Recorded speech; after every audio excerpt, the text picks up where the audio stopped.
Kalau zaman dulu pemimpin itu kurus kering badannya, ya kan? Kecapean kerja terus, ya, gak sempat mikir apa-apa. Kalau pidato di podium batuk-batuk, saking kecapean dan kurusnya.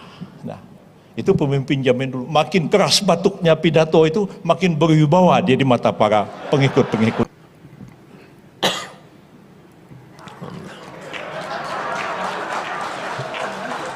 Saya batuk tadi ingat sambutannya Prof. Yusril. Saya kan juga kurus.